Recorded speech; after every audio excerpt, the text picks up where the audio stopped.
Le hemos estado informando, el presidente Gabriel Boric promulgó hoy la nueva ley de seguridad privada. Para hablar de otros temas también, nos acompaña el subsecretario de Prevención del Delito, Eduardo Vergara. Subsecretario, ¿qué tal? ¿Cómo está? Muy bien, buenas tardes y gracias por la invitación. Gracias a usted por estos minutos para ir explicando también esta ley que promulgó el presidente durante la mañana. ¿Qué aborda? ¿De qué se trata y cuáles son los efectos que puede tener esta ley de seguridad privada? Bueno, esta es una discusión que contigo mismo hemos tenido en otras entrevistas a medida que íbamos avanzando. Y era importante en este entonces porque 14 años nos demoramos como país en tener una ley de seguridad privada y en solo 4 meses, después de un acuerdo político transversal, logramos avanzar con una ley que es extremadamente necesaria para el país. ¿Cuál es la magnitud del impacto? Antes de contarte algunos detalles, es que en Chile existen casi 4 guardias o vigilantes privados por cada carabinero. Esa es la magnitud de la guardia privada. Hay más de 2.500 empresas. Es una actividad económica además que genera 2.000 millones de dólares al año y que tiene un impacto significativo en la vida diaria, el supermercado, los eventos masivos, partidos de fútbol, los bancos, la minería y la seguridad privada en general necesitaba de una regulación. Y esa es la importancia en general del por qué hemos avanzado. Chile hoy cuenta con una ley que está a la vanguardia a nivel mundial, que miró las mejores legislaciones mundiales y que permite que avancemos de una vez por todas en elementos como la especialización de los guardias. No es lo mismo un guardia de un supermercado que de una minera, un partido de fútbol o un concierto, en que establezcamos un agravante para quienes agredan a los guardias, en que las entidades obligadas que tienen que tener estudios de seguridad y también pueden contar con vigilantes armados, van a contar con un grado de adaptabilidad y flexibilidad para ser determinada. Se fija un estándar de la seguridad que antes no existía y también se trazan multas para quienes no cumplan. Las multas pueden llegar hasta los 870 millones de pesos. En fin, es un marco regulatorio que Chile no tenía y que en el corazón entiende que un buen trabajo en seguridad privada maximiza la labor pública, un mal trabajo en seguridad privada demanda recursos públicos que queremos que estén donde más se necesita. Está leyendo varias declaraciones y entre ellas lo que decía durante la mañana el presidente Boric, y en su cuenta de ex posteaba lo siguiente, para profundizar también en eso. Esta ley fortalece la colaboración entre la seguridad pública y privada, lo que permite un mayor control territorial de carabineros y policía de investigaciones para liberarlos de tareas administrativas. ¿Cómo se plasma eso? Porque uno entendería que la ley, como nos comentaba usted, va desde el punto de vista de la mayor seguridad para los guardias de seguridad, también para regular, profesionalizar, pero ¿cómo eso puede ir, de alguna manera, destensionando lo que es la labor de las policías? A ver, en dos frentes particulares. Primero, un buen trabajo en seguridad demanda menos recursos públicos. Cuando hay un problema en un evento masivo que, por ejemplo, se produce porque la seguridad privada no hizo su buen trabajo, porque no había un plan de seguridad, tenemos que destinar valiosos recursos públicos, en este caso policía, a atender ese problema, a resolver, a prevenir y a controlar. Como tú sabes, esos carabineros no es que abramos una hoja Excel y aparecen, sino que hay que moverlos de distintos territorios. Pero en segundo lugar, hoy la tarea de la seguridad privada está radicada administrativamente en Carabineros de Chile. Es una función que recae sobre Carabineros y es el primer paso concreto que además damos en que una función policial pasa a ser una función civil. En otras palabras y en simple, muchas de las tareas que lleva adelante Carabineros de Chile en materia de seguridad privada ahora van a pasar a la Subsecretaría de Prevención del Delito. Se crea una división de seguridad privada que es desde donde se van, por ejemplo, a entregar las credenciales, los permisos para las empresas de seguridad, se van a poder revocar los permisos de distintas empresas, ya sea tecnológicas, se cursan multas y absorbemos una tarea administrativa. Ustedes como subsecretaría entonces van a ser la autoridad sobre la seguridad privada, no como actualmente es Carabineros. Así es. Perfecto. Y eso va a permitir que esos carabineros, en vez de estar enfocados en tareas administrativas, puedan estar en la calle cumpliendo y ejerciendo su tarea para la prevención y el resguardo de la seguridad. Sí, eso es bien interesante para de alguna manera también ver los distintos impactos, digamos, que va a tener esta ley. Usted lo comentaba al comienzo, lo hablamos varias veces, cuando, por ejemplo, teníamos que comentar lamentablemente robos a centros comerciales, la situación de los estadios, por ejemplo, también en términos de la seguridad privada. Ahora, ¿basta con la ley? Le hago la pregunta, subsecretario, para fortalecer esto. Claro que no, la ley es un marco, la ley nos entrega herramientas, nos entrega posibilidades, hay una modernización en la forma en que esto se enfrenta, pero por supuesto también depende de las voluntades del sector privado. Hoy día estuvo Katia Truxich, presidenta de la Cámara Nacional de Centros Comerciales, estuvo José Pacomio, presidente de la Cámara Nacional de Comercio, otros actores privados, ACEBA y distintas instituciones que reúnen al sector privado, particularmente que trabaja con seguridad privada, y ellos también renovaron un compromiso que sigamos trabajando en conjunto, porque claramente no depende de la ley, pero sí estamos dando un paso gigante en cuanto a regulación. Que Chile no contara con una ley para regular la seguridad privada era un problema mayúsculo que teníamos y generaba muchas externalidades, no solamente el uso del recurso policial, sino que había un embudo en la entrega de credenciales para los guardias, había un rezago que afecta a la industria en general y en consecuencia afecta las capacidades de cobertura, pero también no se avanzaba en especialización. Tenemos que abrir las posibilidades para que los trabajadores y trabajadoras de la seguridad no solamente hagan su trabajo con seguridad, sino que también tengan una ruta de perfeccionamiento para tener mejores guardias, pero como también lo hemos mencionado, dentro de esta ley hay otra ley, hay un capítulo que es no menor, que yo diría que puede ser incluso otra ley, y es la regulación a los eventos masivos. Vamos a establecer, la ley establece derechos y deberes de quienes asisten a los eventos masivos, establece responsabilidades claras del organizador, establece esta línea de corte de 3.000 personas hacia arriba, que ya es un evento masivo, tendrán que solicitar un permiso en las delegaciones, y establecemos un mecanismo, tal como en la seguridad privada, también un mecanismo de multas para quienes no hagan bien su trabajo, y también miramos y hay un mecanismo que evalúa la reincidencia, y eso puede decantar en que la subsecretaría puede revocar un permiso de funcionamiento a una empresa o un organizador de eventos masivos. Ahora, sobre los eventos masivos, la planificación en términos de seguridad previa al evento sigue siendo menester de la Delegación Presidencial y Carabineros, o pasa también a la Subsecretaría de Prevención del Delito? No, la subsecretaría va a tener un rol que antes no tenía, como un rol que tampoco existía y que tiene que ver en la supervisión de los planes de seguridad, de la fiscalización, pero también de la articulación de muchos de los permisos que permiten que funcionen estos eventos masivos en sus diferentes aristas, guardias, productoras, etcétera. Pero la delegación presidencial, esta ley clarifica que es la ventanilla única, o sea, a donde tiene que llegar el organizador a pedir el permiso, a avanzar en el proceso, es por medio de la delegación presidencial como ventanilla única, y por medio de las delegaciones presidenciales nos relacionaremos con la Subsecretaría de Prevención del Delito para ejercer el rol que también nos toca y que, dicho sea de paso, es un rol que la Subsecretaría de Prevención del Delito no tenía y hoy también avanza de una manera significativa. Hay un cambio y una modernización institucional que nos parece además bastante importante. Algunos pueden estar preguntándose, y es bueno despejar esa duda, subsecretario, sobre esta nueva ley. ¿Aborda lo que es el porte de armas en la seguridad privada?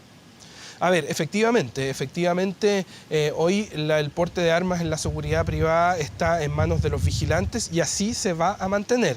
¿Cuál es la innovación que nosotros hacemos? Es que las empresas que son decretadas entidades obligadas, y en consecuencia son las empresas que pueden ser solicitadas en este estudio de seguridad que tengan vigilante armado, o las que son obligatoriamente que tienen que tener vigilante armado, por ejemplo el transporte de valores y los bancos, van a poder por primera vez externalizar el personal en empresas especializadas, que no pueden ser empresas de seguridad de guardia, sino que tienen que ser empresas especializadas, pero las armas van a ser y las vamos a mantener como propiedad de la empresa que tiene que tener los vigilantes. Entonces, de cierta manera, vamos a profesionalizar a las personas que manejan las armas, pero vamos a mantener el resguardo de las armas de fuego en la entidad particular, en este caso, por ejemplo, un banco.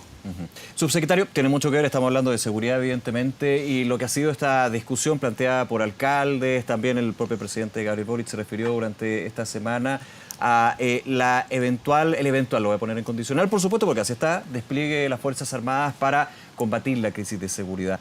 Desde la Subsecretaría de Prevención del Delito, primero, ¿cómo analizan también esta solicitud que se ha hecho de distintas comunas, distintos ediles, y por sobre todo también de una duda? Bueno, si se llegara a desplegar en infraestructura crítica, por ejemplo, como va el camino, las Fuerzas Armadas, igualmente hay que potenciar a las policías, porque en algunas comunas donde todavía falta manos, digamos, en términos de seguridad desde las policías, puede que infraestructura crítica y Fuerzas Armadas finalmente sea más bien, y lo dicen algunos, un tema, no sé si simbólico el concepto, lo digo con mucho respeto, evidentemente, pero puede ser no la solución a ese problema o un beneficio adicional.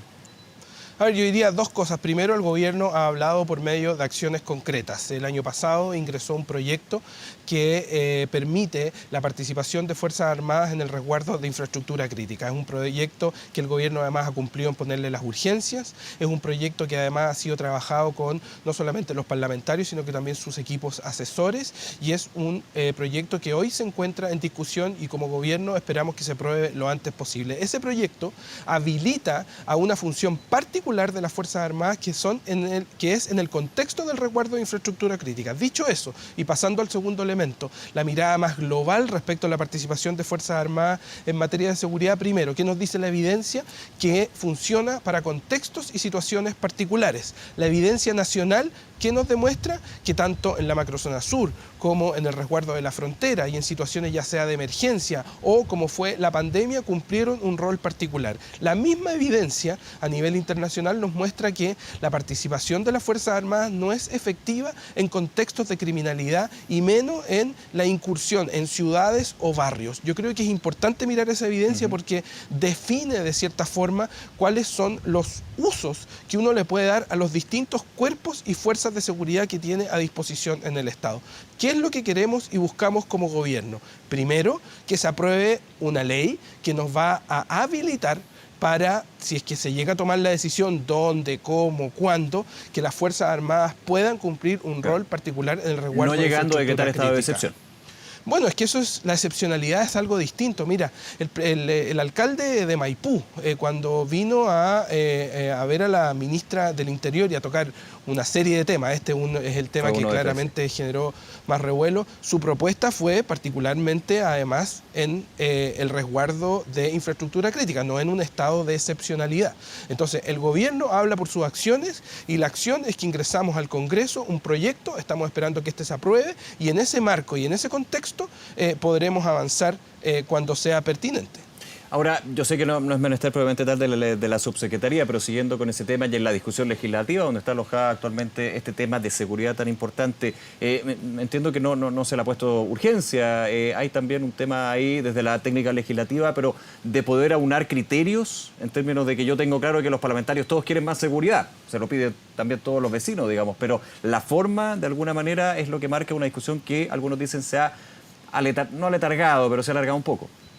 A ver, esta es una discusión que fue apoyada y sostenida por distintos actores políticos del Congreso. Es el gobierno el que ingresa este proyecto para materializarlo y darle la urgencia pertinente. Ahora bien, claro que en paralelo hay una discusión que también es totalmente legítima y que tiene que ver con las reglas del uso de la fuerza y otras legislaturas y otras regulaciones que tienen que entrar en este contexto para otorgar la certeza, legitimidad y tranquilidad para todos los actores en el momento en que se tomase la decisión de usar esta legislación de resguardo de infraestructura crítica para que participen las Fuerzas Armadas. Yo creo que aquí lo importante es entender que podemos tener cualquiera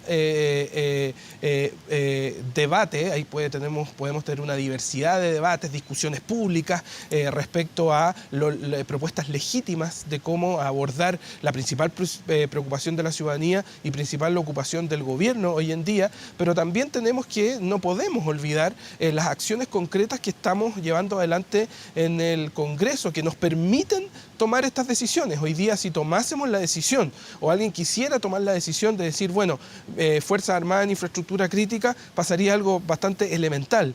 No hay una legislación que así lo permita. Entonces, yo creo que no podemos tampoco saltarnos los pasos que con la misma legitimidad política transversal hemos acordado para avanzar. Y eso lo saben muy bien parlamentarios y parlamentarias de los distintos sectores que están en el Congreso. Subsecretario, con respecto al día de hoy, su balance sobre lo que se vio durante la mañana en este operativo en Maipú, ¿cuáles son también las conclusiones que se toman de lo que fueron los allanamientos que se realizaron ahí? El primero, que estamos hablando de acciones donde el Estado se hace presente. El Estado se hace presente de muchas formas en los distintos barrios, territorios, comunas y regiones del país. Se hace presente por medio de las policías, por medio de acción social, por medio de distintos ministerios, carteras, actividades culturales, deportivas. El Estado en su conjunto tiene una presencia que es diversa, amplia y totalmente orquestada en lo necesario. Pero en este caso particular se hacía necesario que la presencia estatal fuese clara en muchos lugares lugares, particularmente Tomás. No olvidemos que lo que ocurrió hoy día en Maipú en la mañana fue producto además de un catastro y un levantamiento que se hizo intermediado por nuestra delegación presidencial en la región metropolitana y el alcalde de Maipú, que permitió determinar cuáles de esas estructuras eran estructuras donde habían casinos ilegales, donde habían otras prácticas y acciones ilegales que había que desarticular. Entonces, el balance es que el Estado se hace presente, es nuestra responsabilidad proteger a las personas. Como gobierno nosotros tenemos la tarea de la seguridad, los municipios cumplen un rol fundamental y tal como dijo el presidente de la República, estos resultados de esta operatividad que está ocurriendo a lo largo y ancho de todo el país, primero, no va a parar y en segundo lugar, sí, es parte de una estrategia muchísimo más amplia. ¿No? Obviamente no se puede decir la fecha, la hora, evidentemente, pero ¿se van a seguir dando? Oh, absolutamente, absolutamente, pero también con una particularidad. Estos operativos no son operativos en sí mismos. No nos olvidemos que ya llevamos 2 sesiones del Gabinete de Seguridad encabezado por nuestro presidente de la República, donde una de las tareas que él nos solicitó es que tengamos una estrategia también barrial que tiene un enfoque preventivo.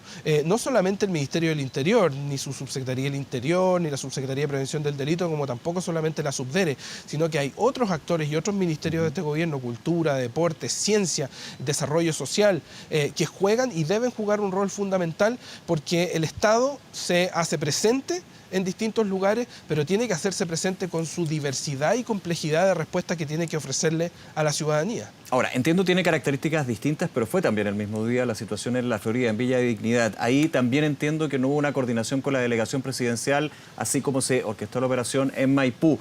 ¿Cómo califica también esto y si es un riesgo o no que finalmente los municipios lo tomen por acción propia? Se coordina con Carabineros, yo lo sé, pero no con las autoridades también, en ese caso la delegación presidencial, pensando en ello.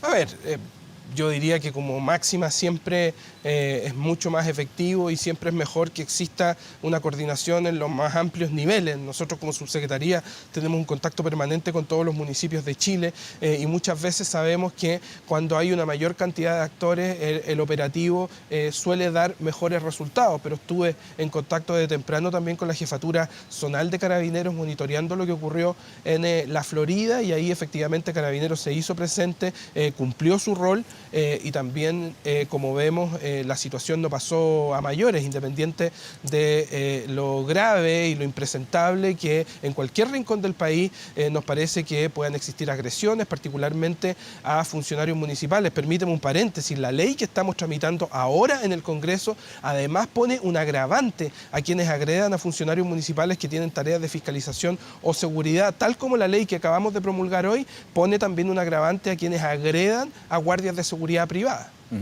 ¿Usted tomó contacto con el alcalde Carter o él con la subsecretaría o con el gobierno en este caso? Al menos en lo que respecta a la subsecretaría y a mí personalmente, hoy día no he hablado con el alcalde Carter. Yo tengo una relación y mantengo una comunicación con el alcalde Carter, tal como mantengo con muchos alcaldes y alcaldesas del país. No hay alcalde o alcaldesa que pueda decir que en la Subsecretaría de Prevención del Delito no le contestan ni conversamos, y tampoco en el gobierno. Mira, el gobierno tiene una sola política con sus alcaldes y alcaldesas de todo Chile. Puertas abiertas, trabajo conjunto, hemos cambiado los sistemas de financiamiento para que dejaran de concursar. Hoy día los recursos se les otorgan en base a necesidad y siempre, tanto con las asociaciones de municipios como los alcaldes y alcaldesas en particular, los hacemos parte de muchas de las decisiones que estamos tomando. Hay consejos asesores, tenemos una relación bastante personal y mi teléfono personal lo tiene, me atrevería a decirte, casi la totalidad, si no la totalidad de los alcaldes y alcaldesas de Chile y siempre que me llaman, siempre les contesto. Subsecretario Eduardo Vergara, nuevamente agradecerle su tiempo y conversar con nosotros estos temas. Que esté muy bien. Que esté muy bien. Buenas tardes. Hasta luego.